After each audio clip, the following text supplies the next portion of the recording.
Rightio. Well, it's 7 o'clock. I like to start on time, so we'll get started. And that reminds me, if everyone can just put their phones onto silent, that'd be good. Good thing. Tonight we've got Stephen, and Stephen's from GrealyGoodSEO.com. Yeah, that's me. And he's going to be talking about using social media to drive more traffic to your websites, which is a very important topic. Thanks. And also talking a little bit about Panda as well, which is also another important topic. And I'll just let Stephen go and we'll get started. What we'll do, format for tonight is Stephen will give his content-based talk, then that's probably about, what, 45 minutes? About 3 hours. Yeah. Break for lunch. Have a break, and then we'll go straight into Q&A with Stephen for about 15 minutes, and then after that we'll just have general Q&A after that. But once we've done the formal Q&A with Stephen, that's the formal part of the evening over, and then we'll switch the camera off and just have normal general internet business questions, any that you might have. You know my right side's a lot better. Okay. We can't help everything. Cool. In the pocket? Just in the pocket. Cool, guys. All right, let's get started because I've got a lot of slides. As far as taking notes, you'll get a copy of the PowerPoint presentation, so if there's something that catches your eye that you need to write down, cool, but other than that, you'll get it as a refresher. I've got a whole lot of slides and a whole lot of info, and let's get the party started. This is my son Alex. He's just over 6 months old, and this is we've got a panda designed for him. We're making a little book for him for feeding and stuff. So this is Alexander Panda, but this isn't the panda, the lovely panda that I'm going to talk to you tonight. I'm going to talk to you about Google's Panda, which is a really vicious panda for SEO, let me tell you. But that's little Alexander Panda. I just want to take you back to the past, why Panda was actually created by Google, because there's so much pollution out there for IM. Internet marketers have gone crazy, and you can type in a search term and Google, the search terms are now just garbage a lot of the times. You can't find what you're looking for. A lot of people are actually clicking on the Google AdWords because they're not finding proper results. So Google actually started its venture with quality content and quality search results. And as internet marketers get better and better, and us guys at SEO get better and better of sheeking the systems all over the place, it's always catch up with Google. So Google put in place a thing called Panda. Now, previously you would have heard that Google every month does a patch, what we call patching, and it finds where there's little errors, where niches where people can get in and change things and manipulate the system in Google and manipulate their own page ranks. So every month Google runs a patch. But what Panda is a total fundamental corrective shift with the whole Google search terms. A whole lot of things went wrong, like you're getting non-typical results banned. They've banned so many things. They've killed so many thousands and thousands of accounts on YouTube. They've work from home videos are banned on YouTube. ClickBank, Primus, if you do thin affiliate type stuff where you've got 3 or 4 pages promoting ClickBank products and things like that, Google is smashing you hard. And it's all because of Panda. It's an absolute fundamental shift. To take you through a little thing about Panda, it wasn't until this year that a computer could actually beat someone at chess. Because a human can still beat a computer at chess, but not anymore. They use now, and the reason a person can beat a computer at chess is because the computer goes, oh, well, you did this move, and I've got 40,000 things in my database here that if you did this move, these are all the moves I can make. And it follows a pattern that's previously done. But now Google's Panda and the computers are doing predictive, saying, okay, if you move here, here's all the moves in the future I can do, and I'm going to pick the best ones in the future and actually beat you at your own game. And that's part of what Panda's doing. They're actually looking into the future and, making it really hard for us people in SEO. In the earlier days, and I'm only talking probably 6 months ago, it was very easy to get people ranked. It was pretty damn easy to get people up the search terms pretty fast, whether you're a small player, a little niche, it was quite easy to do. Right now, it's a lot harder. You've got to add value. You've got to have quality content now. There's no if, no buts. There's no massively garbage spun content. It's got to be quality content on your website. It's got to be about reach. And the whole algorithm for Google for Panda is about social engagement, and that's what I want to talk to you about Panda, and then we'll talk about the social side of it and how we need to mesh those together to get you ranking on SEO and get you making money. And it's really turning into authority and reputation. So that's the reason why I'm doing this speech tonight, is to take you through what you need. The critical changes in Panda: quality content. It's looking absolutely high quality content. It's looking at user experience now. Time on site. It's all recorded in Google. It's so important for time on site now. The amount of time people stay on your site, how deep they go into your own site is critical. The site speed of your site load. If you've got a WordPress blog and the home page is loading slowly, I'd suggest you get someone to code it in PHP outside of WordPress and get that loading super fast on the home page, because that's really critical for Google. Time on site, I'd also suggest a lot of you start putting videos and things on your home page, because if they click the video or it starts to auto play, then they're going to spend more time on site, so you can double your time on site for people before they bump out really quickly for Google. So, real quick tip. But social signals, other people, references, citations. Now, we've already seen that a little bit with Google Places, where people do citations and Google reviews on your Google Places if you've got a business and got a Google Places site. But that's now far-reaching. So the old search algorithm is no longer current. The old search algorithm is gone for Google. It's all about Panda. So saying before, Google wants the best results. It's a fundamental change.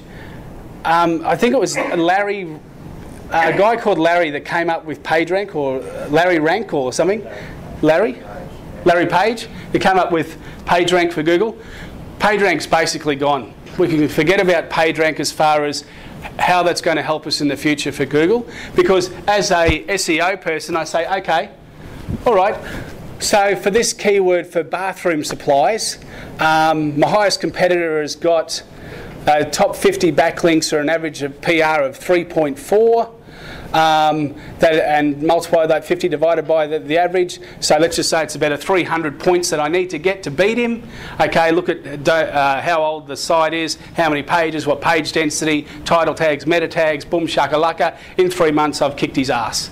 And I've got #1 position in Google, and I've just killed the PageRank, where they absolutely should have had dominance. As an SEO guy, I've absolutely just got #1 position just using the basic algorithm in my head of how we can do that. Those days are changing. Those days are absolutely changed. It's not going to be more about PageRank as far as where you sit in Google. It's going to be about a whole host of other things in Panda, and more importantly about quality content. They're saying the quality content will rise to the surface. So although Google will still use the PageRank as a number, it's less effective, because where I could anyone could buy links and dominate and do it over time, so it looks like natural linking. You can buy links from the Philippines on Fiverr, get your SEO guys to do it. We can all get there, but no longer. Those days are gone. If Google sees unnatural link building, speed link building, velocity of link building, PageRank manipulation, you get punished. And I got one of my sites that I do for one of my clients on December 19th got punished from Google, said, hey, we think you're buying links. We punished you. We suggest you remove them. Now, he had 153,000 backlinks. Now, when I say that, when I say that, actually, the problem was the amount of backlinks coming from different IP addresses wasn't wide enough and triggered a figure. But I removed 89,000 of his backlinks within about 4 days. But those days are gone now, where we can just zoop up sites really fast, do big link building, and go wide.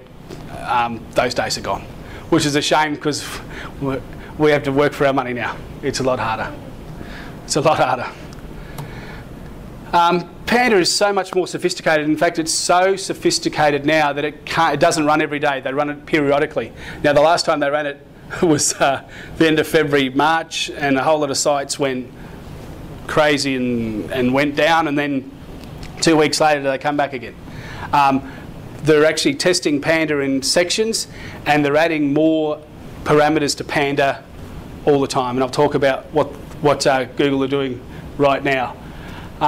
So the good thing is it is only periodic, but there'll be sooner or later that it'll actually be live, and Panda's results and the results that you get in Google will be created on the fly by Panda on the best content, what it regards as the authority site, the best site with the best reputation. That's what's going to happen. And to put that in perspective, Matt Cutts said the other day, in 2 months' time, if you've over SEO'd your website, like put a whole lot of meta tags in there and you've put a whole lot of keywords in there and you've over SEO'd your site, you will be punished. In 2 months' time, that algorithm gets added to Panda, they'll sweep it through the web, and they will just start banning sites, start dropping sites. The really upsetting thing about the whole Panda, and where I see it as unfair as an SEO guy, is previously, if you over SEO'd a page on a website, or you sent a lot of links to a page, Google just said, well, that's too many, that looks unnatural, it just bans the page, it pops your page to page 3 or 4 for a while. Panda doesn't do that. Panda grabs your whole site and throws it away. It doesn't just disappear a page, and that's where it's really, really dangerous to over SEO and to go crazy with the site now, because Panda is site-wide, not page. Why is it important, Grealy? So I just told you. That's right. Results. Hey, Georgie. Panda's new diet. Originality, length, quality, relevance. A whole lot of webmasters complained and said, well, what does Google say is a quality site? This is garbage, you know, like I've been writing quality, and even if I spin some with the best spinner, it's still a good article, and why are you punishing me, and why is my site going down, etc. Google, there's a link which you'll get, they released a questionnaire of exactly what authority means to Google, and you ask these questions to yourself of like, do you believe in yourself that this is authority? Would other people read authority? A whole lot of questions.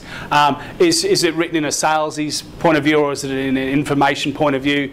And you can read through that. It's, let me tell you, quality content is now definitely king.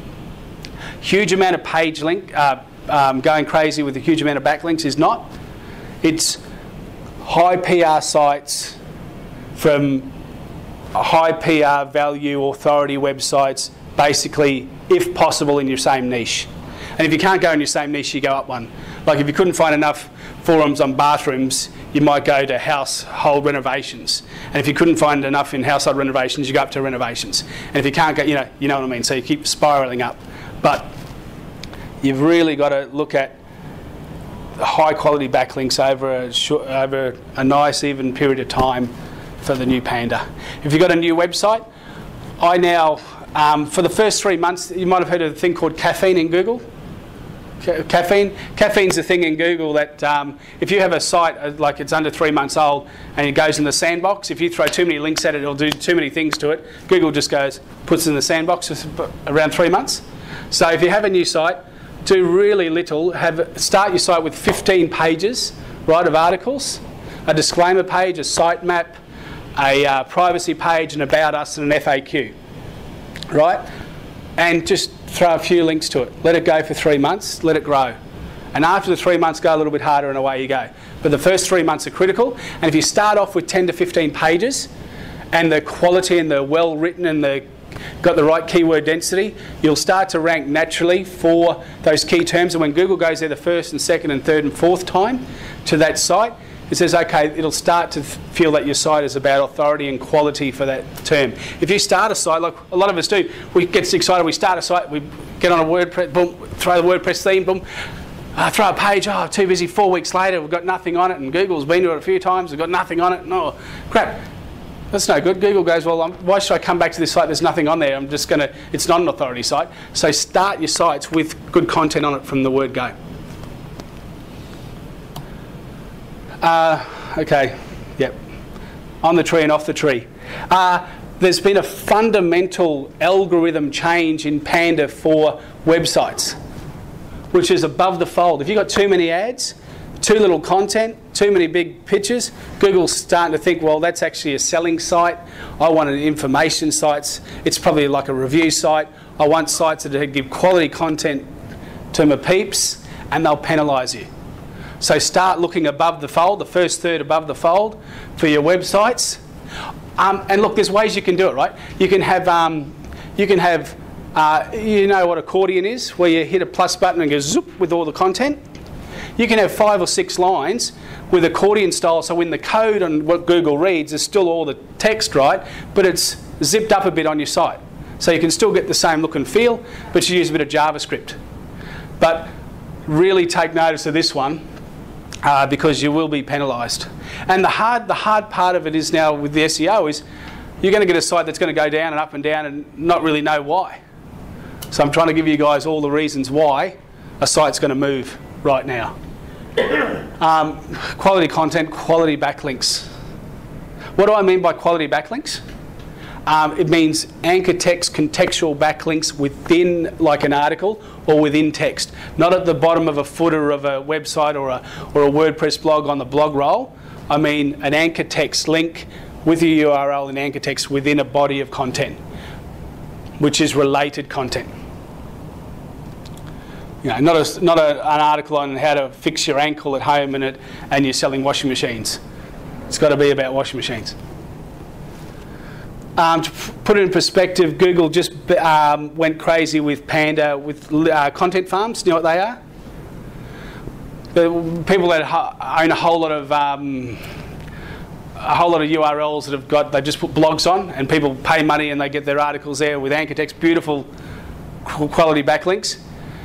Google's algorithm changed to such a degree that 11.8% of the whole USA search changed overnight when they banned all these content blogs. Which means if you had 300 or 400 articles out on these content blogs and they've de-indexed them, you've lost all those PR, all those links, recalculates the algorithm. Hey, your site's here, it's now dropped to here.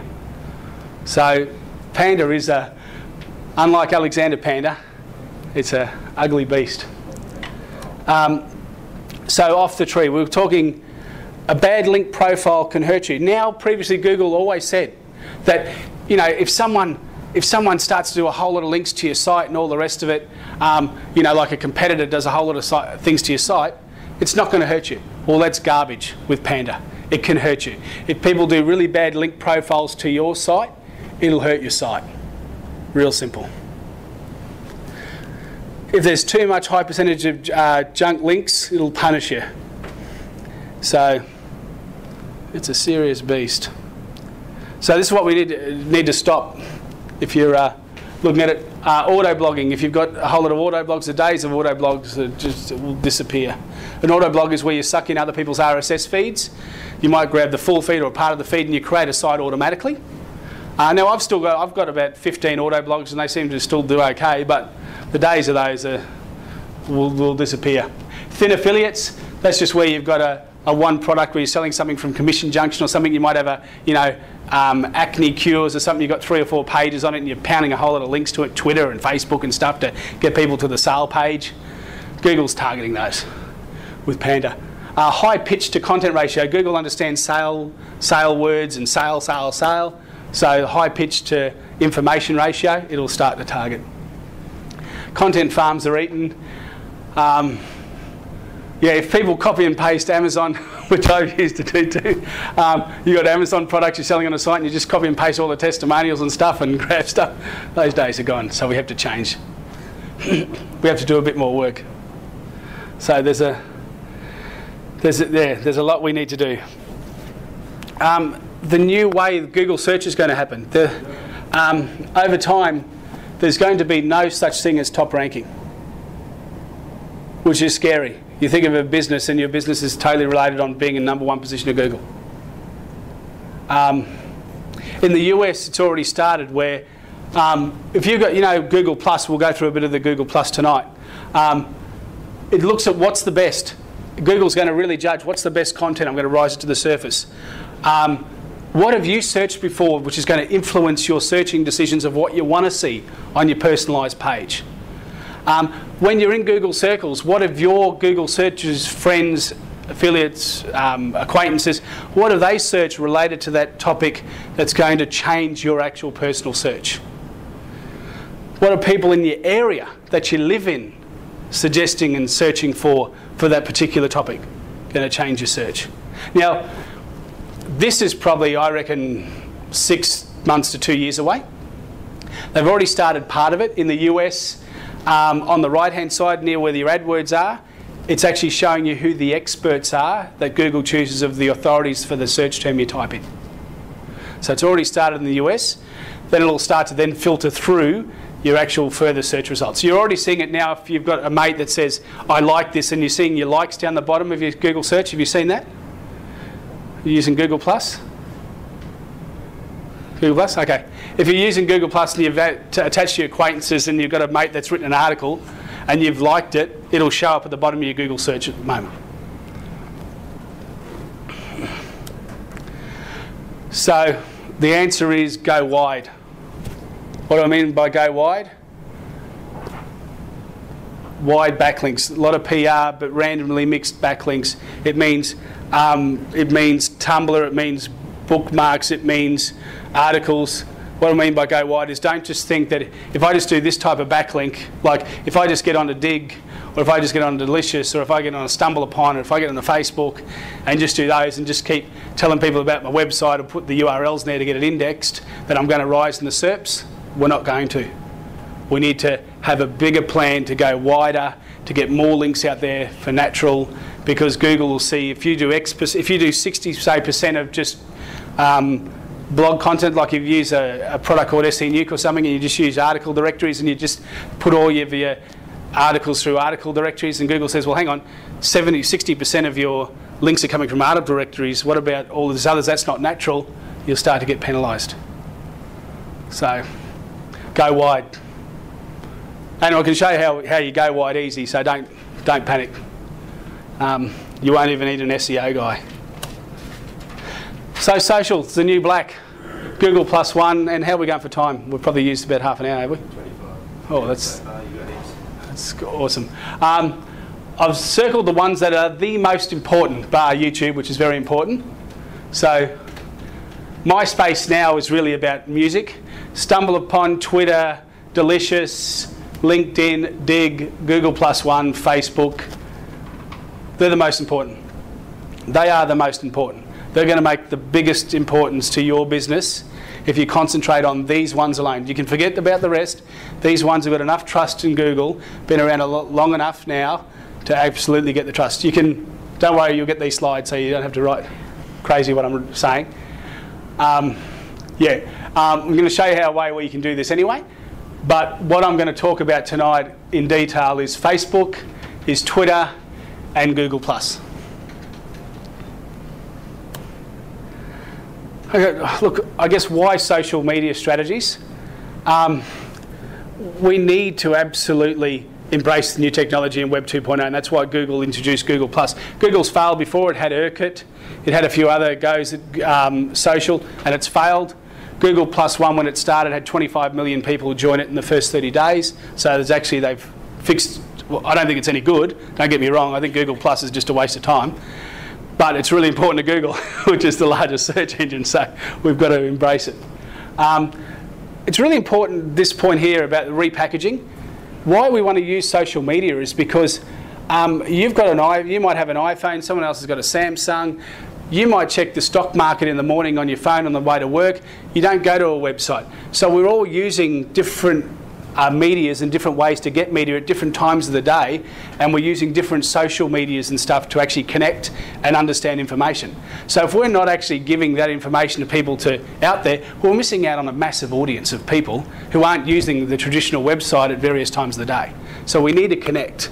And we need to look at the way we actually purpose our information more into images and infographics and other stuff than just straight text for people. It's really easy to actually absorb an image with a diagram and information and an infographic than it is to read a whole lot of article stuff. So, but that mightn't be appropriate for your website, but it might be appropriate for Facebook. Wouldn't that be cool on Facebook to have a really super huge image of, hey, check this out, it's a really cool thing, and then just text of, oh, this is my latest blog post. Yeah, bar humbug, who cares? Look at what social media you're going to use for your website and your business and what interlinks, and then look at what is attractive to my audience. Okay, let's get through this. Effective social media strategy. So we'll look at places, Facebook, fan pages, Twitter groups. We look at the presence, then we look at the interest, the affinity and the engagement. How do we engage with these people? What do we do? So I'm going to give you tips tonight on each of these three, and each of these tips will increase your website hits, your conversion rates, your sales. So if you do these little things on and connect the way I say what to do in tips, you'll actually make more money, you'll get more hits. If you've got an AdSense revenue, you'll get more AdSense clicks. If you've got a conversion rate to sale, then you'll get more sales eventually. But they're all just little tidbits for each of these to take you through. So I look at the, this was actually devised by the head of Coca-Cola social marketing worldwide. And I totally agree with what he says. Coke spends 70% of their time on what's here now and what's working, which is Facebook and Twitter. They spend 20% of their time on what's new. And Google Plus, they definitely have to spend time on. Foursquare, which Foursquare was just bought out by Twitter today, I think. Posteris Foursquare was bought out by Twitter today. And Tumblr. Tumblr's a microblog. So it's just having a mini website, but it's called a microblog. But Tumblr's been around a long time. I think it's got a PR of 9, gives you good quality backlinks. That's the right spelling. It's just spelt like fivers with two R's. Then 10% of what's next. I've actually chosen Pinterest. Do you know, anyone know what that is? Yeah. That's pretty groovy. Although it's a bit of a pain too. Because I want to actually put pictures that are in my hard drive, not just on the web. So then I have to load them up to the web, onto a website, and then drag them down. But I think it's a cool idea, and it's a totally different idea to everyone else. It's where you make little notice boards of stuff that you like from all over the web, and you can make comments. It's brand new, and I've forgot the numbers, but it's astronomical, the numbers that have hit right now. And we're still on Google, so we're passing this stuff. Twitter, okay. Does everyone know what Twitter is? Cool, we can get through that. Okay, real quick, Twitter tips. Choose a simple username, keep it simple, because the longer your username is, the less 140 characters or something you got. So tiny as possible and easy for people to remember. Optimise your Twitter profile. Keywords, professional photo. Anyone do any e-whoring, man-whoring? Do you know what that means? It means as a bloke, I have a girl picture on my Twitter account. Always do it. Girl next door, kind of pretty but not supermodel-like. Guys join it, go, yeah, you just go follow people, they follow you back, you get a lot more followers if you use an attractive girl on there. I do it all the time, but it works. It's called man-whoring or e-whoring. It's been around for the generations, but that's what we do. And I always use soft language, you know, like, I go, yeah, I had a really great day today, you know, da-da-da-da, and the followers go up, big time. Which you can do or not do. If you've got a company site in your name, like I'm not going to have one on really good SEO. My Twitter's not a girl, it's me. But if you've got, like I do other sites, I sell products and other things, so I use it for that. Create a custom Twitter background. If you've got a URL or a phone number you want people to call or whatever it is, customise your Twitter background. That's massive space. You can have as much promotional stuff as you want. You can put a special URL there or something that people can go to, so then you can actually see who's coming from Twitter and what your conversion rate is. But take advantage of the Twitter background. Don't just leave it. Get it customised, made. There's a whole lot of sites you can search for to get custom backgrounds or make it yourself and get the sizes. But that is some of the best marketing on that page you can use. Install the Twitter follow button on all of your sites. Just install the button. Twitter, people will hit it. People hit it. Avoid creating multiple company Twitter accounts. If I've got a new website and I want to get the word out and I want to do some stuff, I'll actually create between 10 and 20 Twitter accounts for that business if I'm selling a product. Okay, I have one as the company one, which is the one that I don't, that I'm careful with and I low follow. This other one, I'm just shooting out links and going crazy to try to get my traffic up and stuff like that to grow it.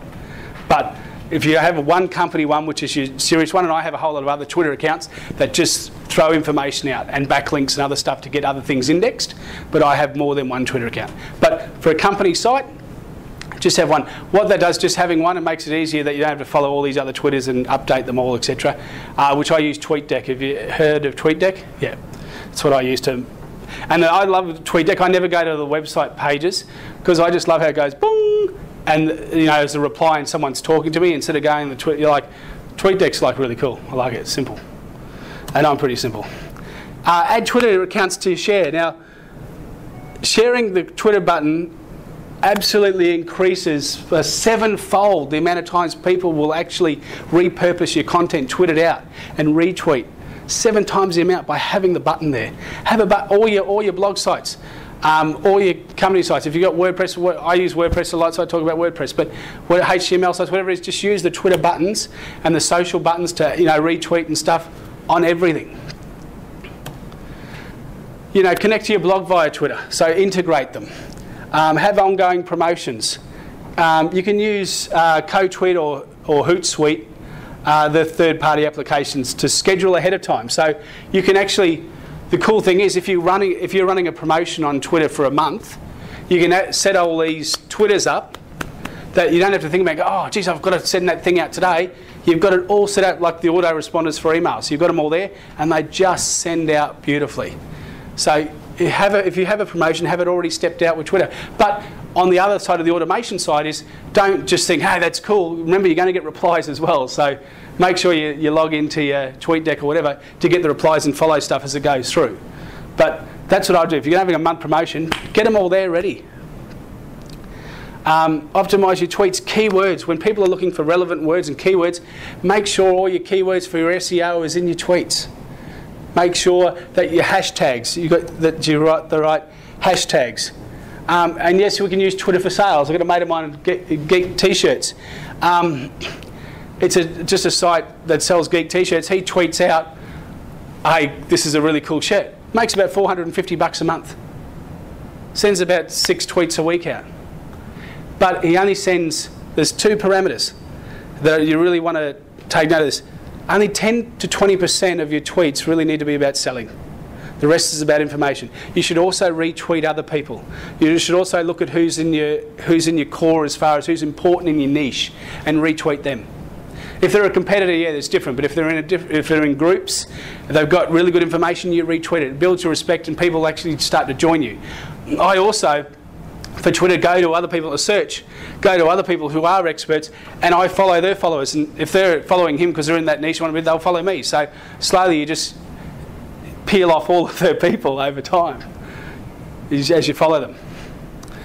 Discover who's tweeting your content. If you use Who Tweeted Me, you can start to find out who actually is tweeting you. Then you can actually send them tweets and say, hey, look, thanks for retweeting my stuff, offer them prizes or whatever. If they've got a lot of followers and they're actually retweeting your stuff, they're really, really important to you as a vehicle to get your words out. So use Who Tweeted Me. You can build relationships with journalists, which I absolutely agree, because they are a key. If you've got something that's hot, you start building respect with journalists, they'll tweet your stuff out. Find out the best time to tweet. This is awesome. Tweet when. It actually gives you recommendations based on what you're doing of when to tweet your tweet to get the best conversion rate and people reading your tweets and replying to your tweets. So don't just go, oh yeah, 9:30 to 10 o'clock's coffee time, boom, shoot it out then. Because 250 million people probably thought the same. Find out what's the best time for you. Pay attention to the content and the comments. You might think, oh, what am I going to write about this week? You'll get a tweet of someone going, really like this, or you ask your followers, hey, what do you guys want to know about? If you're selling a baby colic answer of ClickBank, which is what I sell, because I've got a baby and he had colic, which was reflux, and I learned a lot about it, so I'm selling a product. You ask them, what's the most important thing you want to know about this, or what are your problems? And actually then you go, oh, tell you what, I'll write a 3-stage blog about it on my blog. You're driving that traffic back to your blog, you're giving them answers, you're putting a link to a sales product, and away you go, you get more sales just by listening to the people on your Twitter. Share others' content. Absolutely critical. Share other people's content. Share the love. By adding a please retweet, generate 4 more retweets than if you don't. So hey, please retweet. Type it on your Twitter. Please retweet. Real simple. 4 times the amount it'll get retweeted than if you don't do it.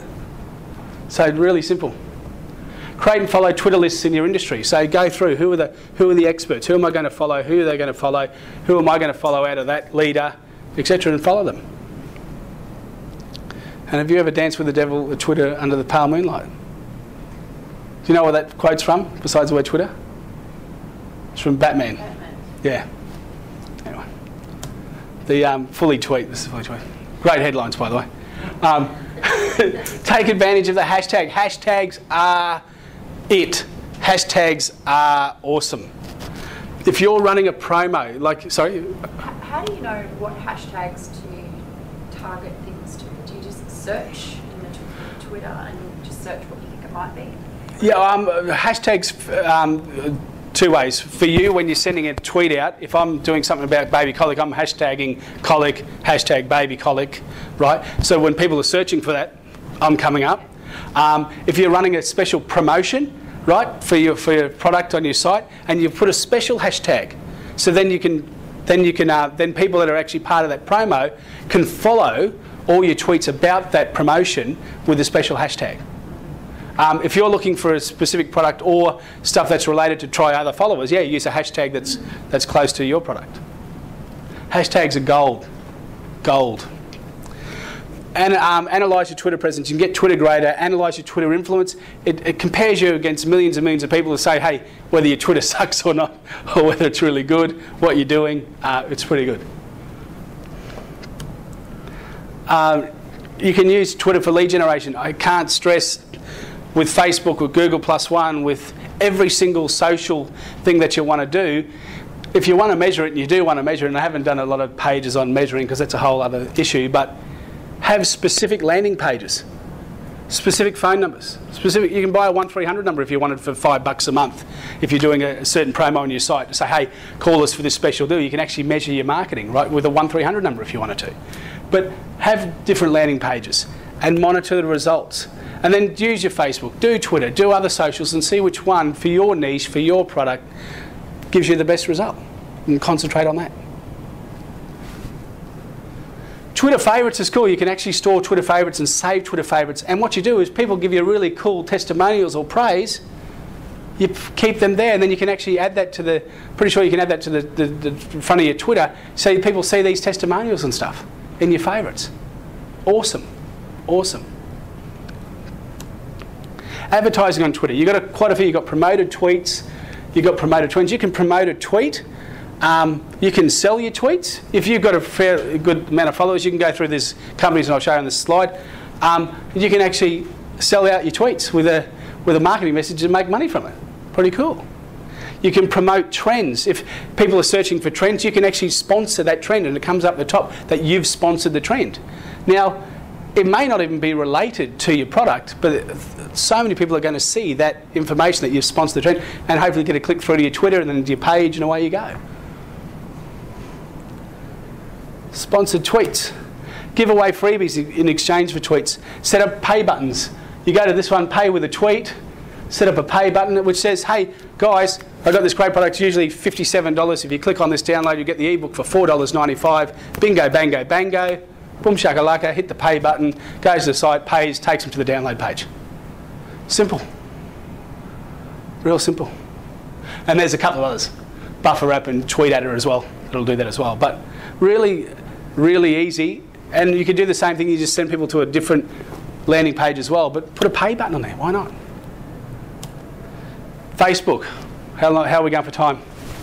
10 minutes. Woo! Facebook, well, forget about Facebook, not important. Use a business account for a website. Don't set up a profile and then set up a business account. Just set up straight business account. Don't muck about. Straight business account. Don't look at your profile.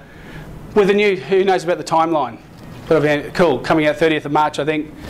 It rocks the house, right? Because it's a really, really wide banner now. So we go 851 by 351 pixels. Why is that important? We can stuff so much groovy keyword information about our products, about our business, all on that massive JPEG. That's awesome. With a special promo, you can change that banner as many times as you like, right? You're not supposed to. Well, you can. You can change as many times as you like. No, you're not supposed to put promotion. Well, yeah. Well, we'll forget about the rules of Facebook, but think about it as a... The banning. Yes. But think about that as once again your space, your selling space, right? It's so important. It's a big space. I'll go through, I'll cut a fair bit of this out, but you can go to Facebook and get a whole lot of code that you can put on your website to show all of your likes, all of your conversation about Facebook, all that stuff, and I absolutely think you should do it. If you've got a blog, you're a business, suck all your Facebook stuff, suck your Twitter, all in the one spot. Suck your Twitter back into Facebook, suck your Stumble Upon back into Facebook, and then vice versa, all the social stuff all together. Wherever you travel, wherever it travels, have them all there. Because some people don't use Facebook. Some people use Twitter. Some people don't use Twitter. They use Stumble Upon. Some people use Pinterest. But you've got the social vehicle for them over time on your site.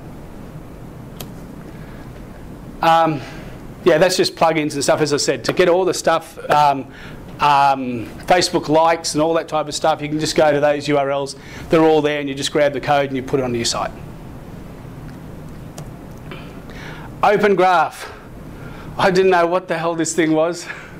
Open Graph. When you know how you've got HTML and you've got title tags and meta tags on your website? This is what that is, but in Google, in Facebook language.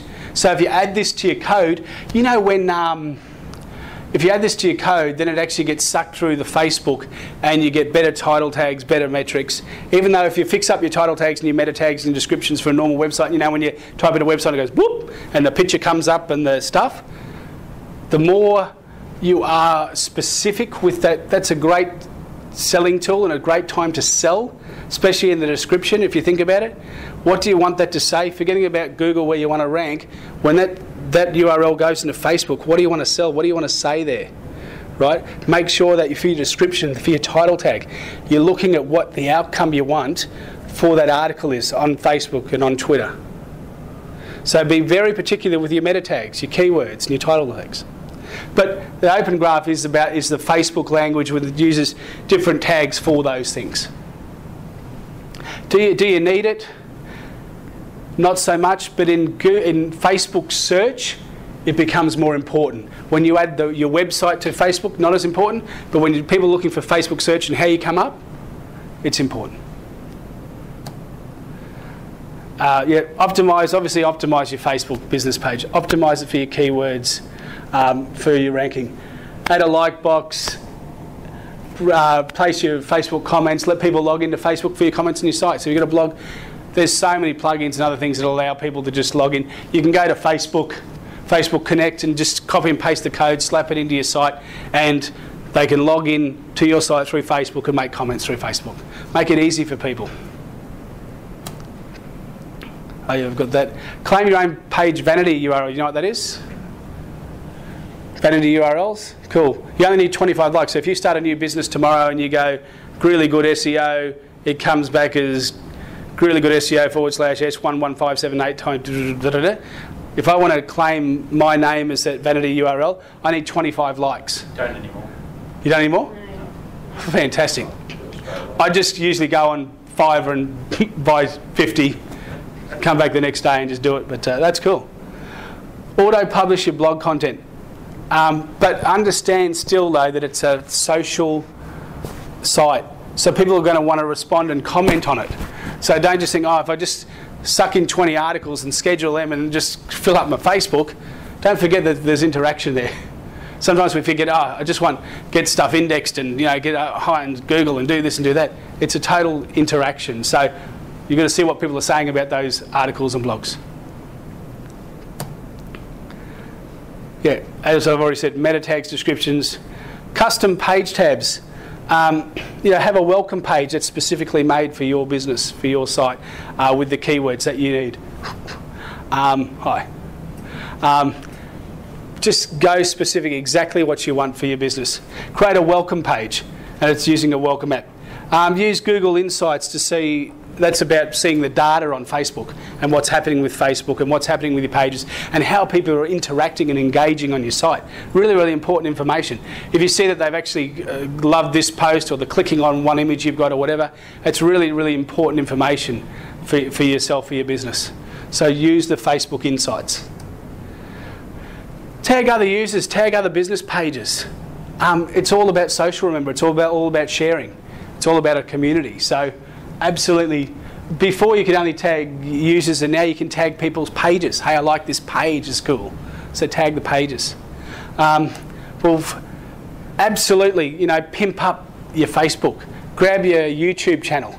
Create a YouTube channel. Put your YouTube channel on there. Put your SlideShare apps on there. Connect with your Flickr account. You know, there's so many. I can honestly tell you, I've created a site from scratch with 3 Twitter accounts to 30,000 people a month visit a site. All I did was have 3 Twitter accounts and tweeted all of my posts. All right, and then all I did was every single image, I added it onto Flickr, which got sucked into Google Images, and I was getting 5,000, I still get 5,000 people odd a month from people clicking on my Google image, in Google Images, going to my website. Cannot underestimate the power of images going through Flickr, going through Google Images. If you really want to have your images stand out on your homepage, get a box of galleries and really name your images exactly what they are with keywords. They get sucked into Google. And then you can also run a little bit of JavaScript at the top of your website, just Google search it, which when someone actually clicks on the image, it actually doesn't go, this is a bigger image, it goes straight to your website from Google Images. But I cannot, images are just huge. People don't get images happening. Understand the image, the importance of edge rank. That's what, like Google's page rank. So it's about how many users, how many comments, how many people share it. So if you've got a niche and you're searching on Google and they're using this thing called edge rank, right? You're searching on Facebook. Go into that #1 ranking of where you want to be and see how many comments they've got, how many shares they've got, how many likes they've got, what are the keywords they're using, how long is that article. Start to really dissect and understand, how do I get higher in that edge rank and edge rank in the Facebook search. So start to deconstruct it. Integrate your Facebook with Google+, which is probably the next one we're going to get onto in 4 minutes, 12 seconds. Add the pluses. Now you can, what's the important part here?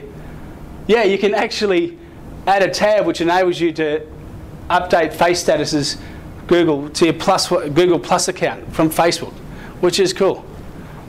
It is really cool. I know you're all going, we don't really care, but it's cool. It's cool. Now we'll talk about share gates, NAND gates, electricity, the sun, the moon. We'll talk about share gates, about viral. You've heard about this type of stuff? Viral gates and stuff. You know when you go to the bugger and you go to the fan page, you go, oh, I've got to like it to get the stuff. They go, oh, okay, you like it. They get a like and you get the download or whatever it is. That's the type of stuff. Share gates. You've got invite gates where you invite someone, and if you invite 3 other people and you can set it up and they come to my page and like it, then you get X, Y, Z, give them a freebie, give them a prize, give them a download, give them an ebook, whatever it is. But it's a way to virally send traffic to your Facebook. And then obviously if you're sending that promo to a specific page in Facebook to help you with your conversion rate, which then will send them to a separate page, onto your website.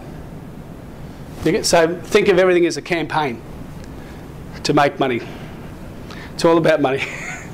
It's all about cash at the end of the day. So that's InviteGate. Facebook marketing. You can do a crappy little ad like I just did last night. Free website SEO analysis. Now, funnily enough, this is a true story, and I kid you not. I got 3 leads between last night and this morning come into my inbox from this Facebook ad, and I suggested bid 42. I said, well, bugger that, I'm only going to pay 30 cents, and I've set my fee as $1 a day. So those 3 clicks, I thought it was a pretty crappy ad, but don't get me wrong, I've had 3 clicks and 3 people put their information into my site wanting to know more info. 3 out of 3 for under $1 for Facebook ads. And I've targeted people who live in Australia, live 50 miles from Brisbane, between 18 and 45, who are in the category of small business owners. There's 44,900 people that I'm promoting to. I got 3 leads for $1. Facebook. Call me old-fashioned, but that's pretty bloody cheap compared to Google AdWords, let me tell you. And that's live. I did that last night. So Facebook can work for the right market. You choose the right subset, etc. It can work for you. I was pretty surprised. I'm going to tell you, I was pretty surprised. Pretty happy too, but pretty surprised. Sponsored sites, you can sponsor a site. We've gone through all that. You can read that later. Steps to success on Google+. Okay. Google+, everyone know what Google+ is? Awesome, you don't? You don't need to know. No, I'm just kidding. It's like your Gmail. You got a Gmail account? Yeah, so you hit, I want to be a Google+ member, and you put your mates into what we call Google Circles. And then you can create all these other circles for all these different reasons, and that's how you communicate with your community. So unlike Facebook, where you've just got mates and acquaintances or whatever, this you can actually stipulate what type of mate. I've got acquaintances, I've got SEO gurus, I've got friends, I've got all different circles from a Google+. Why is that important? It's damn important because Google owns the world of search. And your search is going to change based on your Google+, based on how you search Google, based on what you do, based on how you interact, based on how you use your social networking, based on how you use your Facebook, how you use your Twitter, right? For your niche, for your key terms, for your website, is going to manipulate in social the way Google's going to show you as a website and as a business and as an authorship, which is really important, and we'll get to that. Skip this page. Don't oversell. 20% on. I always go 10 to 20%. Sell them something. The rest, give them information, share stuff, right? Get away from the big stuff. Same with Twitter. There's 250 million people attached to Twitter, and I can't remember how many tweets go out in a millisecond, but it's heaps. So just do 1 in 5 or 1 in 10. Create a landing page for your profile page. Provide freebies, provide ebooks. There's not one person in this room for probably $9 to $20 that couldn't have an ebook written for 25 pages for their book somewhere in India, the Philippines or whatever, or already download it off the web and give it for free for people and add value. There's not one person in this room. All you've got to do is think outside the box of as far as what do I want to give people, what do I want to give them for free in return for an email address. And understand, like I get clients of mine saying, but Greals, they put all this garbage into this contact form and I get all this stuff and I've got to ring them and it's all garbage, Greals, it's hopeless, it's just hopeless. You've created a crap form. It's just hopeless. You're hopeless. And I say, well, understand that people only put in quality information based on the value proposition of what they will receive. If you're going to give them crap, they'll put in crap. If you're going to give them something that they value highly, for free or whatever the bonus is, they're going to put the right information in there. So understand that whatever you give away for free, whatever you do, the value proposition of what you do is higher than what they regard as their first name, last name and email address.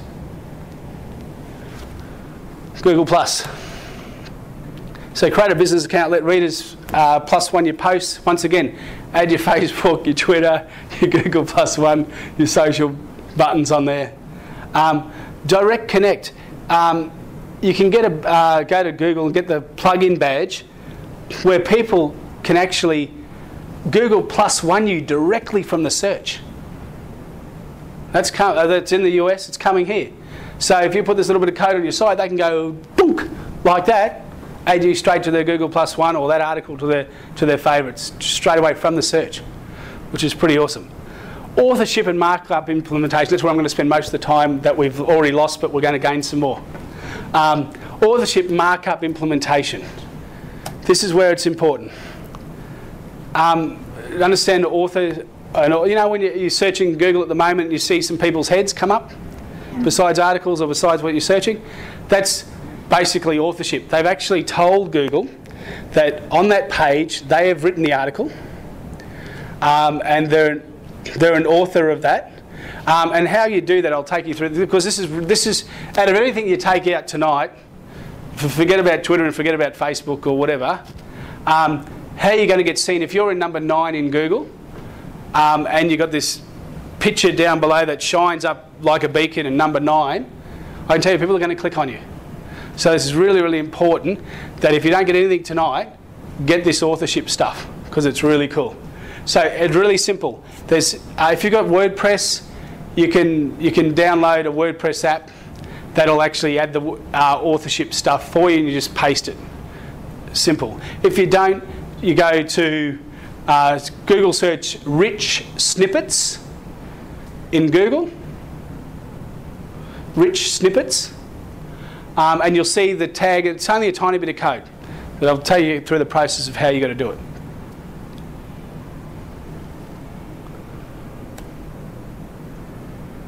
And why is this important? When we went back to Panda, we'll go back to Panda for a minute. This is so important because Panda is now looking for who are the respected authors in your niche, right? Of what you're trying to sell. Who am I going to rank high, who's respected in this area and respected by heaps and heaps of people and is writing the articles that are high quality, and then I'm going to actually rank up higher over time. So I can tell you now, if you've got a WordPress blog and every single post is by admin, change it. Start building your authors of your niche now. Start creating 5 or 6 Gmail accounts. If you've got more than 4 or 5 major keywords, create this person. If you're doing, if you sell video cameras or electrical good, this guy can be the TV expert. This guy's the video expert. This guy's the iPod expert, etc. Start building your experts and having them write articles onto your site, and then do this linking up, which I'll show you.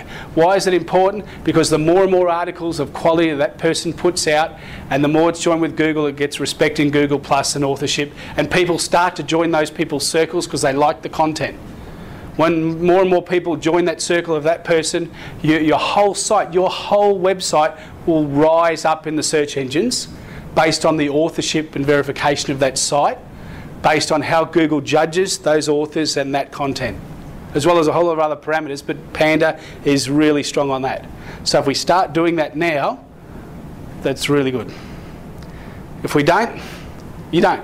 But you're missing out on a big slice of the boat with Panda. So, what do? Step 1, you create an author bio or an about page on your website. You add an anchor link for Google Plus profile on that page. And so when I say anchor tick, when you go to your settings in Google Plus, you'll see your Google Plus page is https Google Plus blah blah blah, and then a whole string number /posts. You grab that URL and you put that next to your name and details on your author page or about me page on your website. Then you make sure all your posts in your blog or whatever you want that's relevant in that niche or that articles are written by that person, and you have the author bio information, which is a little bit of code from Google, in that article. Then, don't worry, we'll go through it, but you can grab this. You sign into your Google account, you go to other profiles, you go to the other profiles page, and you add the URL of the website that you're an author for under contributors, and you add that URL in there. So what that's doing is you're linking your author page back to your profile page of the website, back to Google Plus, then you're linking your Google Plus to that blog. So Google verifies it as, okay, you're verified. Now there's you can go, if you Google search this, Google verify author, you can type in the stuff and it actually verifies whether you've put the right code in there and that, whether it verified that there is an author there. So you can verify it in Google. Look, it's when I did it the first time, I was like, oh, geez. And now it's easy now. It's in my head, you know, you just go boom, boom, boom, but it's easy. But that's really critical, especially if, you know, your site's important to you, your niche is important to you, and you want to be an expert. This is the time to shine. This is the time to change all those dumb admin by admins to you or to someone you create, or it doesn't matter. But get someone on your site who's an author on your site. And then their image comes up. Now you're supposed to use, you've got to use faces. I actually use my SEO logo. Google can tell me where to go, but you're supposed to use a photo of yourself as the author. So I don't man-haul that one, but I put my SEO logo on there. I put my logo. It's a company. But that's really, really, really important. And that's a happy panda. He's having a bath. And thanks very much. Enjoy. And any questions? Yes? Just quickly, in terms of if Google is basically keeping all of our search results, our preferences, etc. and so forth, how do you check, how can you be objective in checking sites that you've optimised if it's checking your preferences? Do you know what I mean? So if you want to check a website that you've optimised, Yep. that has nothing to do with you, Yep. how do you do that? Well, you just go back to the basic SEO is keywords, title tags, meta tags, keywords on page. Does it have images? Do you have alt tags on those images with also your keywords? Do you have H1, H2, H3 tags? Do you, how long is the content? Is it 200 words? Is it 500 words? Is it 600 words? Do you have a YouTube video on there? Do you mix your content? Do you just have plain content? Do you not add pictures? Are you asking about how do you find out where you rank? Yeah. So you make sure you're not signed into Gmail. Okay. Yeah. But the best thing to do obviously is use the computer at the library, or if you want to check. Oh, where you're ranking? Yeah. And pretend not to be yourself. There's a private mode. Yeah, so go to private advanced. mode. So you make sure you're not logged into a Google account. Yeah. There is an advanced link on Google. You can go in there, say a show non-personalised search. Yeah. That will take away most of those things. And PWS equals 0. Okay. Add it to the end of the string. Okay. Yeah. Alright. Yes. Yep. Hang on. Here. Yep. I just have a question about the relationship between Facebook and Google rankings. Yep. It seems that they're kind of in a state of war. Yep. Almost. And so, is there any way to get your Facebook activity to boost your Google rankings? 100%. Yeah. I can tell you. Better ways of doing that. And what doesn't work? Yep. I can tell you before. Recently, Google now just about indexes every website within 48 hours. So if I go to HostGator, if I go to Crazy Domains, which I do for Australian sites, and I buy a thing and I host it on HostGator because it's $7.96 for my baby Gator account, pop that in there. I don't touch the site anymore. I used to put some indexing in, do this, blah, blah, blah. Within 48 hours, that site's indexed in Google in most cases for your .coms, .com.aus, .orgs, .net.aus, automatically indexed. What I can do then, the reason I'm telling this is because how I did in Facebook. I had 30 mates of mine say, look, I want you to put my brand new URL, which I've just registered, which I'm just about to host into Facebook. In 6 minutes, my website was indexed in Google. So what do I use Facebook for? Besides, if you want to use it for a business purpose, for having a business account, what do I use it for? I use it to index and rank for my articles. Right? I get it to absolutely post everything I can for every blog that I've got on a Facebook account. Because Google loves Facebook, even though it's a competitor, it can't ignore Facebook. Facebook's massive. It indexes my pages quickly, indexes that URL, and then I can start other backlinking and other stuff. And then I can get audience from Facebook to my URL. Do you think that the number of likes for an article or for your site? Yeah, 100%. Google is looking, 100%, Google is looking at how many likes there are on Facebook for this whole social. It's looking at how many hits there are on Facebook, how many likes there are on Facebook, how many comments there are. It always loves comments, and I've ignored this one tonight, but Yahoo Answers is also incredibly important. All that type of stuff where Google's after people to socialise and communicate and interact. So any site that actually interacts with the public, whether it be a blog and there's a lot of comments, you'll see that some blogs rank really well because there's been 15 to 16 quality comments on there. Mightn't have had the best article, but because of the interaction, it's ranking higher in Google for a period. Same thing with Facebook. If you've got an article on Facebook and it's gone crazy and there's thousands of people commenting, I can tell you that's going to rank higher in Google. I put the Facebook comment on my on your modes? Yeah. Super Dreamy. Yeah. And I had to take it off because the page load for the site went, way up in terms of the performance because the comment script was slowing down the site so much, so I took it off. And because the comment script is in an iframe, you don't get any HTML keyword content benefits for those comments anyway, so it wasn't worth it. Yeah. That was about a year ago. It's good for the interaction though. Yeah, I can tell it is, but yeah. Hang on, sorry, this is Yep. Thanks for all the information you've shared tonight. That's all right. But as a complete beginner, most of this could have been in Martian or Swahili. Excellent. Where do I actually speak in Mandarin and Cantonese and apricot, which I should have used tonight. My question is, where does a rank beginner, an absolute novice, go to learn this? Because this was totally out of my cool. The only thing I recognised is I had Facebook and I used Google for searching. The rest was like foreign language course. Good question. Don't talk to me. No, if you go to I think SEO Moz, they've got an awesome SEO Moz, M-O-Z. They've got an awesome SEO book on there from basics to probably intermediate, and it's absolutely fantastic. And you download it for free, and it's bloody fantastic. It goes through title tags, linking, the whole box and dice. So start with that. It's a great book. Spell it again. SEO Moz, M-O-Z. Thank you. .com or .org. .org. Yeah. But .org.com. But that's a great book. It's a really, really great book to start with. Terry, do you have a question? This one.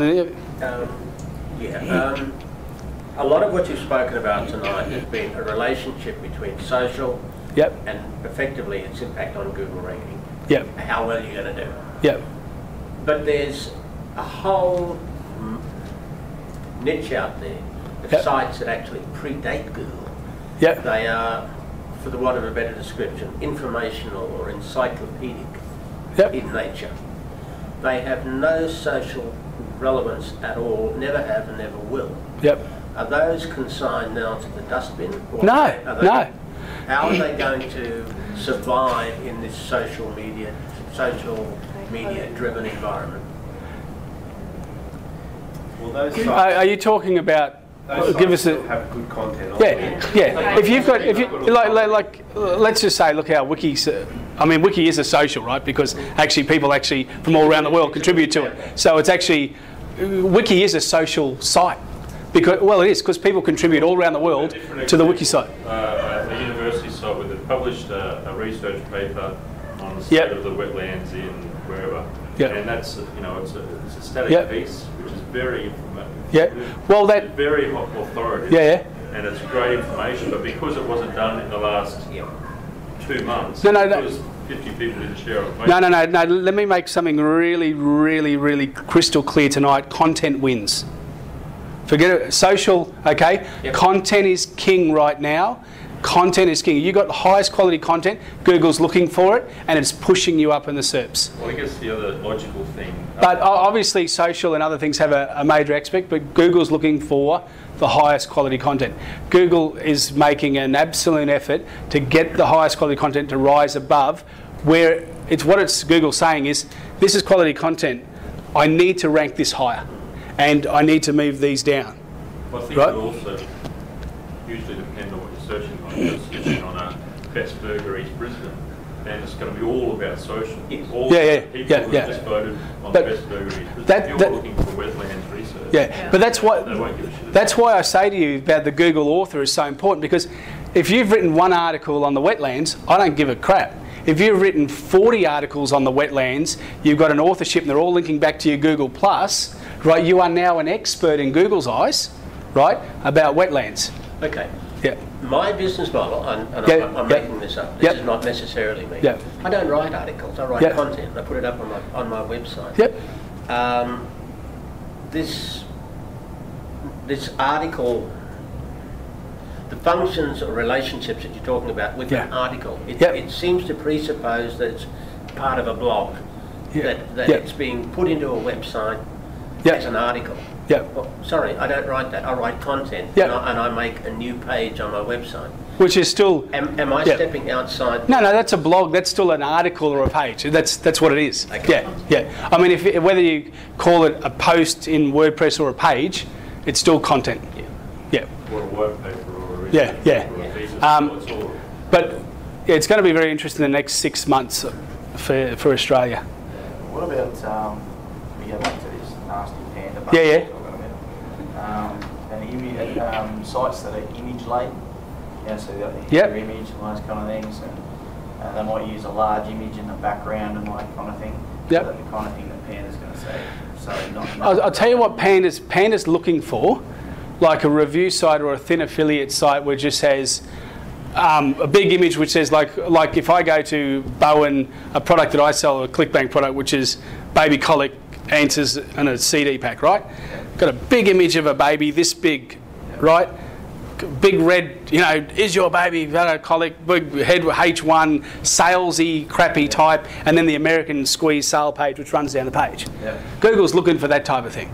So the top third, if it's just a solid big image, right? If you've got using big header images in your WordPress or whatever you're using, I'd just make them smaller, right? Don't go for a big whopping image at the top, just make it smaller. But make sure there's quality content that's not so much salesy above that fold. Yep.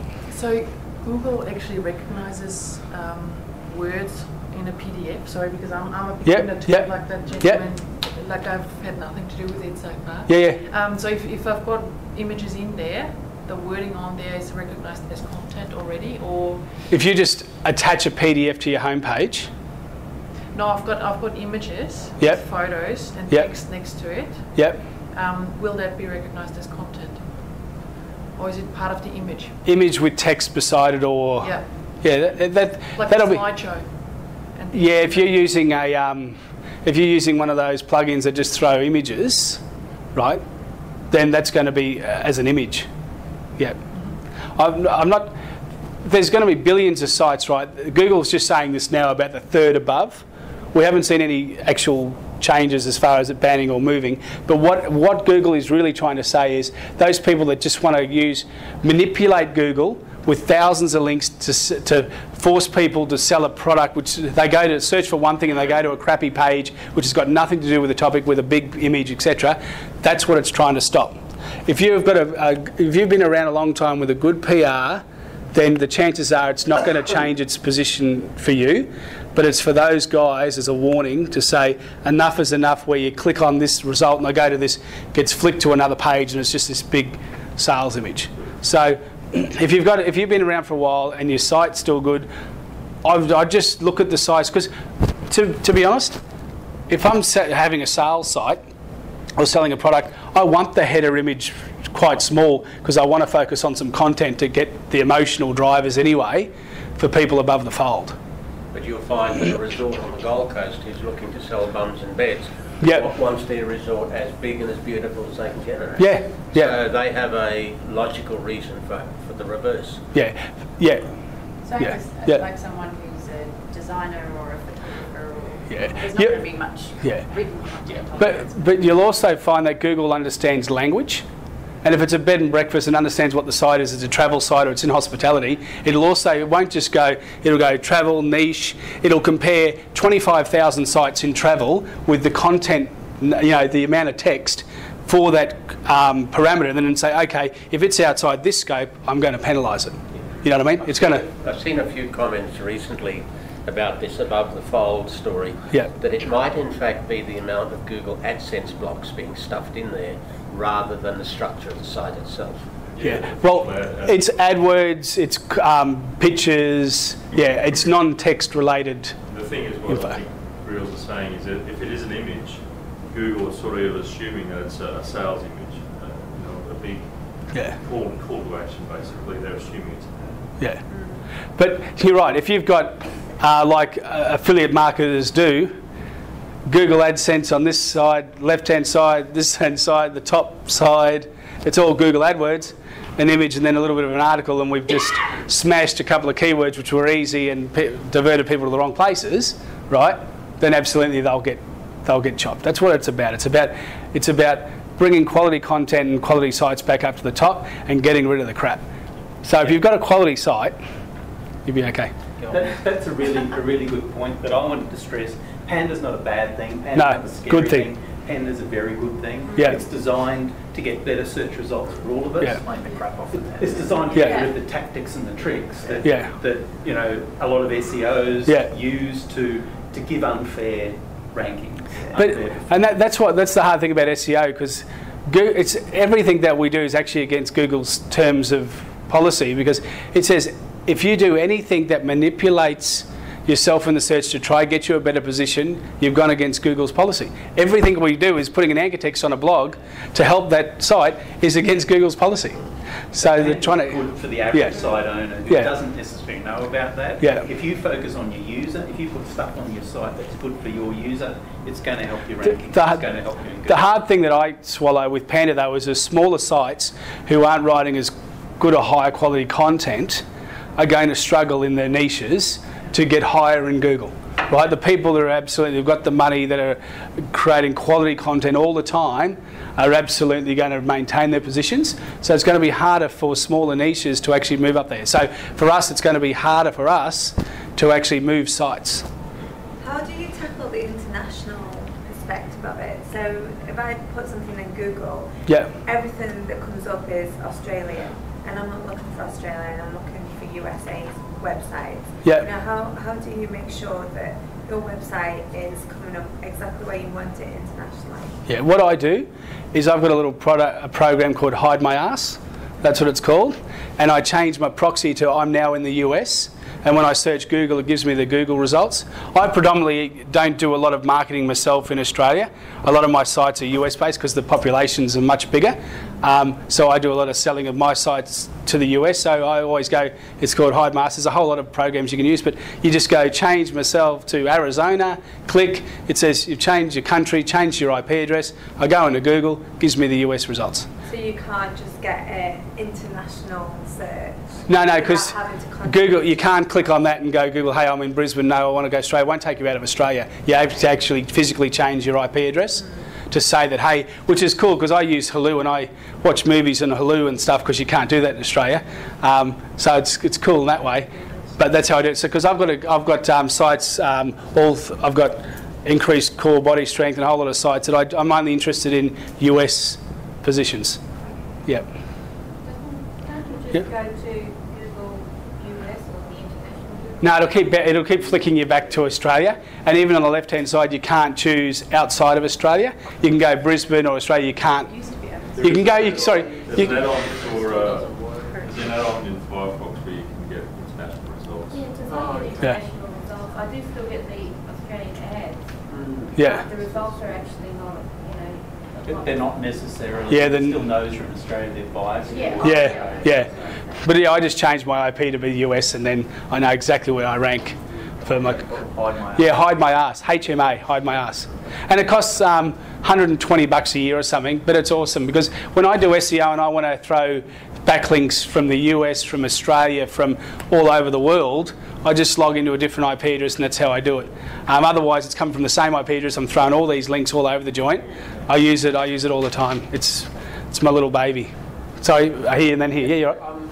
Just a question about the author thing, a comment/question. Yeah. I mean, if you have an actual author, the fear is if they develop a reputation, if you have an author or authors working for you, if they develop a reputation within the system, like you were saying, within the Google Plus system, they can take that reputation away with them, that reputation. That's why you create 5 of your own, and then you own them, and you've got the URLs from them. And you can sort of 100%.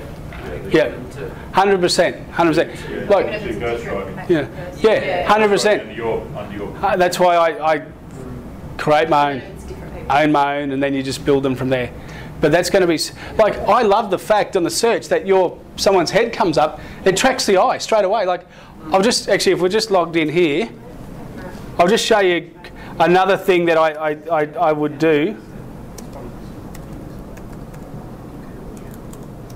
There's also a little bit of code where you can put stars in the search results for rankings. Used to be only for product sites. See, I've got a 9.5 out of 10 out of 345 votes. Even if I am number 7 or number 9 position in Google and you see all these stars, wacko, you're going to click on it.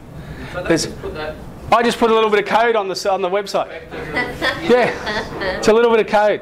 I know what. Because if I'm in a sea, of search, right, and you see all these stars, you go, oh, holy crap, I'll click on that. And it doesn't matter what position you're in, like the Google author, it attracts the eye. Plus, there's also another bit of code that I've also got 6 rankings or something on my Google places. You can actually get them underneath each other, so they actually show there and then the Google places. But it's only a tiny little bit of code. It's called rich snippets. You can Google search it. It's a tiny bit of code. Now, go easy with the number and let the number grow. Don't go like 10,000 and blah, blah. But I've grown that number over a period. So they just believed it to start off with? I just type, yeah, well, it's using the Google, it's using rich snippets schema that Google likes. Google only allowed this on review sites, on products, and hotels and stuff. Now, and then you had to fill out a form, which you still can, to get approval. But now it appears that it's just opened up to everybody, and you can start using it. If you've got a niche where no one's got stars, light up the sky. Put that sucker on there. Have you got an example where the author comes up? Where the author comes up? We'll probably just type in internet marketing. I'm sure something will... Oh. There you go. Matt Dimmock. I was going to say Matt Damon. YouTube video. Stands out. Yeah, absolutely. Now, if he was in position 6 or 7, it'd still go boom. Now, in the US right now, right across from the Google AdWords here, in this square here, are the experts coming up, 2 at a time. When I refreshed last night, and I typed in internet marketing, 5 or 6 times I refreshed, different authors came up. So it might have a suite of 20, I don't know. I did 6 or 7 last night because I was too busy building my ad. But that's what's going to come up in Australia. The authors, the most important people of this niche are going to be coming up in this big, which is gold, this square, right across from the AdWords, which you can't see that bloody colour, you know, on your laptop, smart asses. But you're coming up right up there with your website, it might be the latest article or whatever, but up the top there. That's why this authorship is going to be so important. But it sticks out like crazy. It's awesome. And it's so simple to do. You just follow those steps, add it to it, and you're away. Right. Any other questions? We might close out the formal part of the evening, and we can still stick around for 20 minutes or so and have questions, a bit of a mingle. But I just want to thank Stephen on behalf of everyone, and I found it really enlightening, and you did a fantastic job. Thanks, mate. So thanks, Stephen, for coming out. Thank you. I think we all learned something tonight, which is the main thing. So thank you. Thanks, mate. Yeah. All right. Cheers.